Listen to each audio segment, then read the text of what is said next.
Les gossip hop de Coffee Show, l'info hip hop du jour, fumé au bois de hêtre par Guérin ce matin. Wesh la street, ça dit quoi? Ça va quoi? Ça va comme un lundi? Ouais. J'aime bien cette expression. Ce week-end, on a fêté l'anniversaire d'un des plus grands albums de tous les temps, celui de Willie Denzel. Non, je déconne. C'est Chronique 2001 de Dr. Dre. Enfin, alors quand je dis fêter, il y a eu des tweets quoi, et un article sur move.fr. J'ai pas vraiment fait une fête. Il n'y avait pas des pompons, des machins. Voilà, c'est un truc de ouf parce que Dr. Dre, en 30 ans, il a sorti 2 albums à son nom et il est à peu près milliardaire.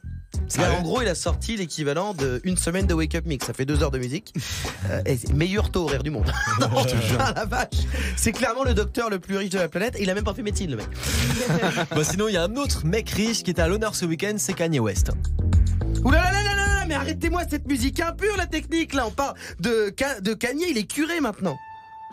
Voilà. J'ai tapé sur YouTube musique chrétienne non polluée, c'est tombé là-dessus. Et ce week-end, il a fait la messe à Houston dans une méga church. C'est une méga église, c'est un pasteur évangélique qui a lancé ça au Texas, 16 000 personnes. Wow. C'est comme si Jésus faisait Bercy tous les week-ends. Et Kanye était là-bas hier, il a encore dit que lui était la plus belle créature de Dieu et après il expliquait que ce qui mettait l'humanité dans la merde, c'était les médias et la société de consommation. Et c'est vrai que ce sont 2 choses auxquelles Kanye ne participe pas du tout. Parce que le mec vend des baskets à $500 et sa femme est la reine de la télé-réalité.